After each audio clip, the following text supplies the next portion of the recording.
understanding performance in hockey and this module has completely transformed my Ironman coaching practice. And my name's John. I'm an Ironman triathlon coach. Ironman is an ultra endurance event that comprises of a 2.4 mile swim, 112 mile bike, and then a marathon. It's a massive challenge. It's huge for all the participants, from professionals to recreational athletes that take part. And I coach the weekend warriors, the guys and girls that just want to do the best that they can with the ability that they've been given. But I've picked my case study is on hockey. Now, why did I pick hockey? I think I wanted a challenge. I wanted to learn. I wanted to develop myself, but I also wanted to see if the coaching skills and knowledge that I had were transferable into a different sport. And it was something different for me. So initially, when I was approached, I'd actually said no. I said no chance I was doing this. I knew nothing about hockey, nothing. And it was a world away from where I was in endurance sports and Ironman. But I went and met the girl Sophie, who I knew her dad. Had coached her dad for an endurance event, and he thought we'd be a good mix. So anyway, we met Sophie and we went for a run together, and we actually ended up running half marathon, 21 miles. So I knew her endurance was strong. She's an 18-year-old hockey player. She's played for Scotland at under 16 level, and now is looking to take the leap up to under 18s, under 21 level. I've never seen a hockey match. I've now subsequently gone and watched it on YouTube. What I recognised in the conversation that I had with Sophie was that she was highly motivated. She was a questioner type. She had loads of questions for me when we ran. She liked to understand what she was doing, why she was doing it. She seemed a natural leader because she'd been captain of the school hockey team, and I could tell her whole approach was a positive, and she had a lot of energy and drive. And I left the conversation very impressed. The timing was also very good for me because it coincided with the start of this understanding performance module, and I figured that I would learn as I went coaching in a new sport, and it would develop and help my practice, going back and taking what I learned from coaching hockey and then going back into Ironman. The impact of this case study has been profound on me, and it's also totally transformed my Ironman coaching practice, and I'm going to explain why, but I'm also going to cover off what we did in the work with Sophie. The case study actually fitted the reactive model from Lane et al., which covers providing a solution for a pre-existing problem. The pre-existing problem being that Sophie obviously didn't have the speed to complete the test in the 3 minutes 30 that the GB development squad requires. I don't know if that's a breaker for getting in the team, but it was something that she really wanted to complete and get the tick in the box for. She asked me to focus on her physiological side of things because she had support from a team psychologist, and also she was getting nutritional support from the team. So firstly, I needed to understand what I was getting into. What is the problem? And what's hockey about? What are the demands of the sport? So I did some reading, did my research. Hockey has gone under a massive change recently with the change from 2 halves of 35 minutes to 4 15-minute quarters, which combined with rolling substitutions has made the sport incredibly fast. It's technical, it's very tactical, and it's an intense game. I watched many games on YouTube, seeing how quickly the game was played, watching how they did things, and building a picture of how I could help Sophie train more effectively. Sophie plays as a forward, sometimes in midfield, but generally as a forward. And there is much research out there on hockey. A lot of it is to do with the male game, and a lot of it is older than the recent changes to the timings of the game. So I focused on the more recent research, and there's been a lot of work done by an Irish hockey coach called Aidan McGuinness. And she's covered the demands of the sport, I've put a slide up which shows that the total distance covered in the match is just under 5 kilometres with a play time of 38 minutes. So the players are on the park for a fair amount of time at a fair speed as well. I suppose the key information on that is the rotation. The average rotation time is 6 minutes 30, and during that time there are 6 high-speed accelerations and 3 sprints, plus or minus 1, of over 20 kilometres an hour. So it's a very intense sport. The players are moving quickly. In addition to that information, Gabet et al. In 2009 identified that intermittent team sports like hockey require players to have well-developed speed, muscular strength and power, agility and maximal aerobic power. A further study from last year by Harry and Bunsen found that athletes with quicker heart rate recovery ran more distance faster than those with slower heart rate recovery. I suppose that's not a huge surprise. Aerobic systems in hockey are highly taxed, with over 50% of the match spent at 85% of maximal heart rate. And that kind of ties in with the numbers that Aidan McGuinness has come up with in terms of intensity time against overall time on the park. In addition to that, the Harry and Bunsen study confirmed there's additional physiological stress when players are in one-to-one situations, dribbling, passing, shooting, and ball gathering. Obviously, tactical play will impact the demands in terms of time on the pitch, required number of sprints, speed of play, and number of rotations, which will all affect aerobic performance.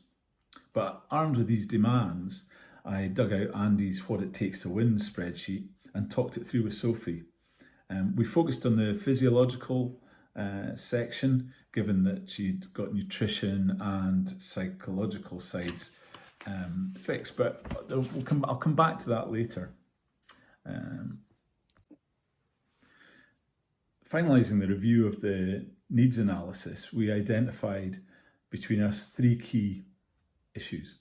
One was delaying the impact of fatigue to meet the requirements of the GD Development Squad tests, which was an obvious one. Secondly, Sophie was very keen to improve her ability to get to the ball quickly, so that was explosive speed. And thirdly, we agreed to build strength to support movement patterns of the game and prevent injury. I looked at various options for coaching interventions. I wanted to create a structure and a model, and Mathers and Brodie 2011, whilst it was a psychological model, it still provided a great platform for our planned intervention. In terms of awareness, the first stage, the needs analysis drawn from the discussions provided the information base and the context in which Sophie was seeking performance improvements. Education assessment. Sophie's a questioner, as I said before, and in order for her to buy into the process, she needs to understand the overall macro plan, not only in terms of what the outcomes might be if it was successful, but also in terms of individual sessions. So we did a short test, run test, a 30-minute run test from Joe Friel. I'm used to using it with my Ironman, so I used it with her. It's identified in Training Peaks and gives some indication of lactate threshold levels. The third section in the model is learning. The coaching intervention is a learning journey for both of us. I'm going to be sharing evidence of why we're doing things with Sophie, and we talked through the way we were going to go about things. The application of the plan. We created an action plan together. We put the sessions into Training Peaks and agreed what commitment was required in order to achieve the expected deliverables. Evaluation we haven't done yet, obviously. We're in the midst of a process, but that will come later. I researched the physiological interventions that were going to support the adaptations that we're going to help Sophie's goals in the 3 key areas we'd agreed. And I've put the evidence up on the TV on the screen of all the different pieces that I've looked at and researched, and that gave me a background of information in terms of muscular leg strength, adaptations. It gave me a plan for my strength and conditioning side, which I'm qualified to coach, and that included balance, core, rotational exercise for injury resilience and strength, but then it also included moving into position, crouching, passing, all the things we'd looked at in the needs analysis. The muscles that are required for running specifically are included in Howard et al.'s 2017 paper, and I have put the sheet up there identifying those. So Sophie has a solid understanding of lifting, and that gave me confidence to include some plyometric, which Lumen et al. In 2019 identified explosive movements helped to develop muscular power. And it's also a conclusion from Markovic's study from 2007, both of which recommend 30-metre sprints, so we built in sprints. We also identified hill sprints as being beneficial, and that came from a study in 2016 by Jakeman et al. And Wayland et al. 2000 concluded that it was applying greater forces to the ground rather than speed of foot turnover that increased speed. So power is obviously an important factor in sprinting. So we looked at all the exercise that would help these things, and I pulled it all together into her plan. For the rest of the time, I'm going to spend my time on the light bulb moments, the things that have probably affected me and changed the way I think more, and also I think impacted what we did with Sophie over the period, that were really beneficial to both of us.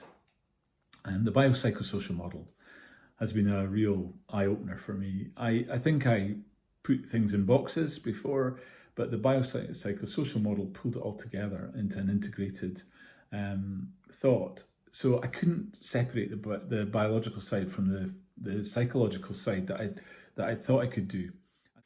The biopsychosocial model got me thinking more holistically about Sophie's health, avoiding injury, how her training load was working in terms of volume and intensity, balanced out with nutrition, and then other factors like, was it affecting her mood?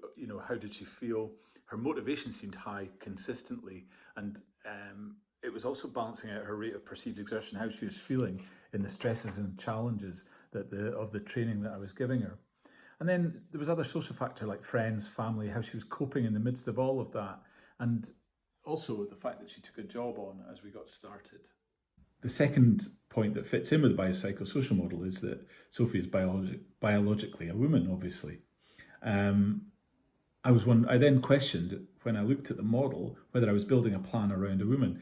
Andy's lecture on coaching women was very, very helpful, and in it he included a chart on the menstrual cycle. I sent Sophie that chart, and it was a brilliant icebreaker. We were able to actually have a proper conversation about training, and then we reworked the plan that we'd been working on for weeks.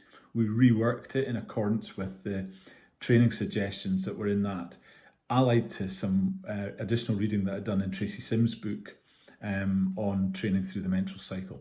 That is fundamental. I've now brought this into my coaching of Ironmen, my women clients.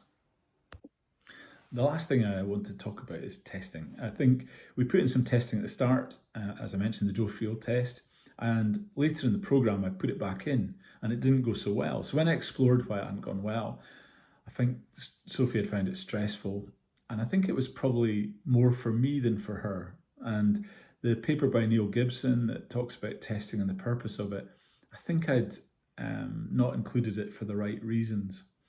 So I've now gone back with the data that we get from watches and from Garmin's and the like. There is so much there. We don't, in my sport, we probably don't really need to test in the same way as I thought we did, in that there is enough evidence and information from quality training sessions for me to be able to gauge whether an athlete is going the right way. And I know Sophie is going the right way. So in conclusion, working with a hockey student has taught me so much. I've gone back and looked at the demands of Ironman. I've looked at the needs of my individual clients on using Andy's spreadsheet. And I've gone back and revisited how I do things. I've taken testing out, for example, at the moment, and maybe it'll come back in, maybe it'll be something I find useful in future. But at the moment I've taken it out, I'm using my skill and judgment much more as a coach. I'm also looking at the individuals on an individual basis. The women are getting proper planning based on their menstrual cycles, and I've looked at how I coach in terms of rate of perceived exertion, moving away from power, speed, heart rate, which are all really important, and I think we'll work with them as required and when it's appropriate. But I'm trying to give the athletes more control on how they feel and how they are as athletes, which I think will bring them and give them more confidence as they step into race day. So it's been transformational for me, and it's changed how I coach.